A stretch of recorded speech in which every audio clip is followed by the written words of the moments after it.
El terror que sembró en las calles de Lima en la década de 2000, Lima, Perú, fue testigo de una de las olas de crímenes más brutales de su historia. Pedro Pablo Nakada Ludeña, conocido como el descuartizador de Lima, aterrorizó a la ciudad con una serie de asesinatos y descuartizamientos que dejaron a las autoridades y al público en estado de shock. Con un modus operandi meticuloso y una frialdad inquietante, Nakada se convirtió en uno de los asesinos en serie más despiadados del país. Esta es la historia de un hombre que, impulsado por el odio y la venganza, sembró el terror en las calles de Lima, dejando un legado de muerte y destrucción. Capítulo 1.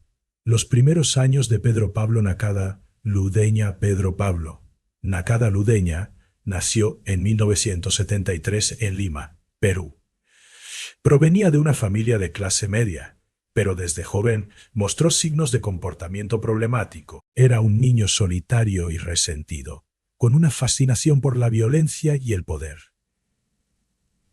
A medida que crecía, Nakada comenzó a desarrollar un profundo odio hacia la sociedad. Creía que el mundo le debía algo y que la única manera de obtener justicia era a través de la violencia.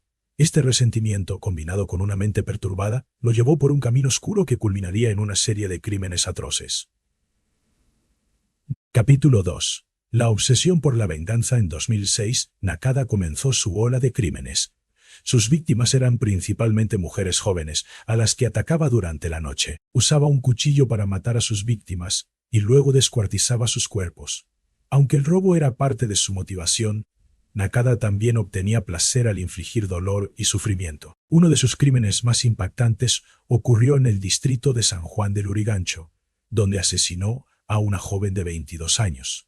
La brutalidad de los crímenes conmocionó a la comunidad y puso a las autoridades en alerta máxima. Sin embargo, Nakada era extremadamente cuidadoso y siempre lograba evadir la captura. Capítulo 3.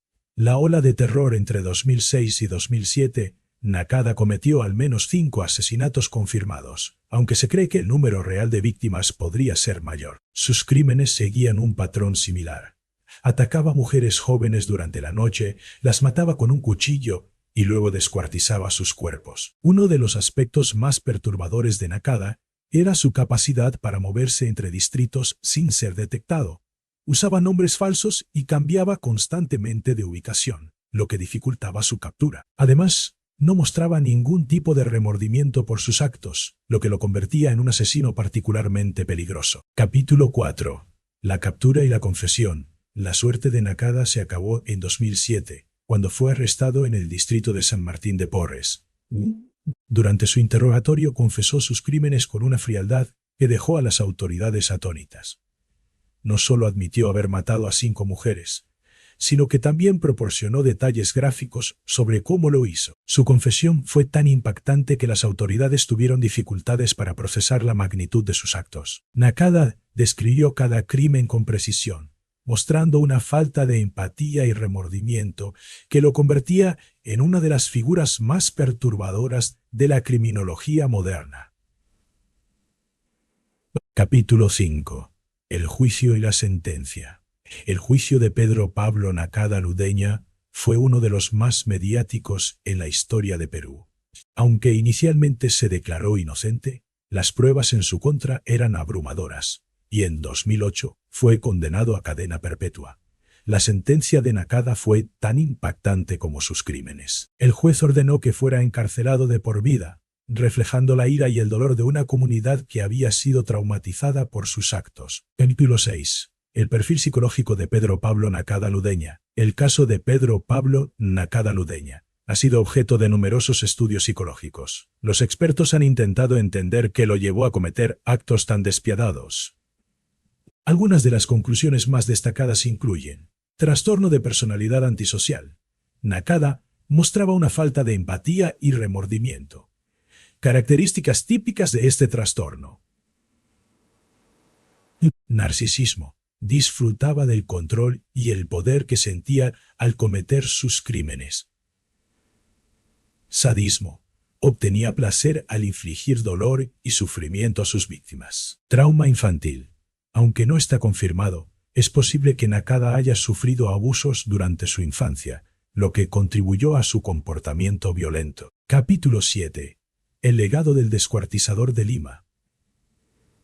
El caso de Pedro Pablo Nakada Ludeña dejó una marca imborrable en la historia criminal de Perú. Sus crímenes no solo conmocionaron al país, sino que también expusieron las fallas del sistema judicial y social, que permitieron que sus actos pasaran desapercibidos durante tanto tiempo. Además, su historia ha inspirado libros, documentales y películas que exploran no solo sus crímenes, sino también las preguntas más profundas sobre la naturaleza humana.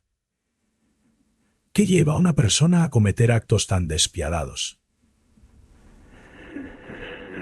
¿Es posible detectar a un asesino antes de que actúe? Conclusión. Una mente oscura y enigmática. La historia de Pedro Pablo Nakada Ludeña es un recordatorio de que el mal puede esconderse en los lugares más inesperados.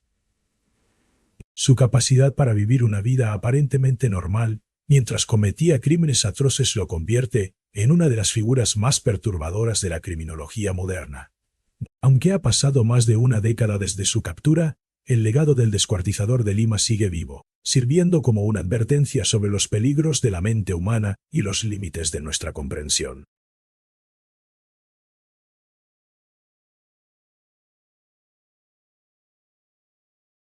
El oscuro mundo del narcosatanismo. Adolfo de Jesús Constanzo, conocido como el líder de los narcosatánicos, fue una de las figuras más siniestras y enigmáticas en la historia del crimen organizado en México. Combinando el narcotráfico con rituales de magia negra y sacrificios humanos, Constanzo creó una secta que aterrorizó a México y Estados Unidos durante la década de 1980. Su legado es un recordatorio de cómo el poder, la codicia y la superstición pueden converger en una espiral de violencia y destrucción. Esta es la historia de un hombre que usó el miedo y la brujería para controlar a sus seguidores y cometer crímenes atroces, dejando una marca imborrable en la historia criminal de México. Cuénteselo con Toraxix. Capítulo 1. Los primeros años de Adolfo Constanzo. Adolfo de Jesús Constanzo nació el 1 de noviembre de 1962 en Miami, Florida, aunque creció en Puerto Rico y luego en México. Desde joven, mostró una fascinación por lo oculto y lo sobrenatural. Su madre, una practicante de santería, lo introdujo en el mundo de los rituales y la magia negra, lo que influyó profundamente en su vida. A medida que crecía, Constanzo comenzó a combinar su interés por lo oculto con actividades delictivas. En la década de 1980, se mudó a México, donde rápidamente se involucró en el narcotráfico. Sin embargo, Constanzo no era un narcotraficante común. Usaba rituales de magia negra para ganar poder y control sobre sus enemigos y seguidores. Capítulo 2. El nacimiento de los narcosatánicos en México. Constanzo formó una secta conocida como los narcosatánicos. Este grupo combinaba el narcotráfico con rituales de magia negra, incluyendo sacrificios humanos. Constanzo creía que estos rituales lo protegían de sus enemigos y le daban poder sobre sus rivales. Los narcosatánicos operaban principalmente en Matamoros, Tamaulipas, donde Constanzo se convirtió en una figura temida y respetada. Sus seguidores, incluyendo a su pareja Sara Aldrete, lo veían como un líder carismático y poderoso. Sin embargo, detrás de esta fachada se escondía un hombre obsesionado con el control y la violencia. Capítulo 3. Los crímenes que conmocionaron a México entre 1987 y 1989. Constanzo y sus seguidores cometieron una serie de crímenes atroces. Sus víctimas eran principalmente rivales del narcotráfico, pero también incluían a personas inocentes que eran secuestradas y sacrificadas en rituales de magia negra. Uno de los crímenes más impactantes fue el asesinato de Mark Kilroy, un estudiante estadounidense que fue secuestrado durante unas vacaciones en Matamoros. Kilroy fue torturado y asesinado en un ritual satánico, y su cuerpo fue encontrado en una fosa común junto a los restos de otras víctimas. Capítulo 4. La captura y la caída de los narcosatánicos. La suerte de Constanzo se acabó en 1989, cuando las autoridades mexicanas comenzaron a investigar los crímenes de los narcosatánicos. Durante una redada en una casa de seguridad en Matamoros, La policía encontró pruebas contundentes de los rituales y asesinatos cometidos por el grupo. Constanzo logró escapar inicialmente, pero fue capturado poco después en la Ciudad de México. Durante su interrogatorio, confesó sus crímenes con una frialdad que dejó a las autoridades atónitas. Sin embargo, antes de ser llevado a juicio, Constanzo fue asesinado por uno de sus seguidores, quien le disparó para evitar que revelara más información. Capítulo 5. El juicio y la sentencia. El juicio de los narcosatánicos fue uno de los más mediáticos en la historia de México. Sara Aldrete y otros miembros del grupo fueron condenados a largas penas de prisión por su participación en los crímenes. Aunque Constanzo no pudo ser juzgado, su legado de terror siguió vivo. Los crímenes de los narcosatánicos expusieron las conexiones entre el narcotráfico y el ocultismo, y generaron un debate sobre la influencia de la superstición en el crimen organizado. Capítulo 6. El perfil psicológico de Adolfo Constanzo. El caso de Adolfo Constanzo ha sido objeto de numerosos estudios psicológicos. Los expertos han intentado entender qué lo llevó a cometer actos tan despiadados. Algunas de las conclusiones más destacadas incluyen: trastorno de personalidad narcisista. Constanzo mostraba una necesidad patológica de control y admiración. Trastorno de personalidad antisocial. Carecía de empatía y remordimiento por sus actos. Sadismo. Obtenía placer al infligir dolor y sufrimiento a sus víctimas. Creencia en lo oculto. Su obsesión por la magia negra y los rituales satánicos lo llevaron a cometer crímenes atroces. Capítulo 7. El legado de los narcosatánicos. El caso de Adolfo Constanzo dejó una marca imborrable en la historia criminal de México.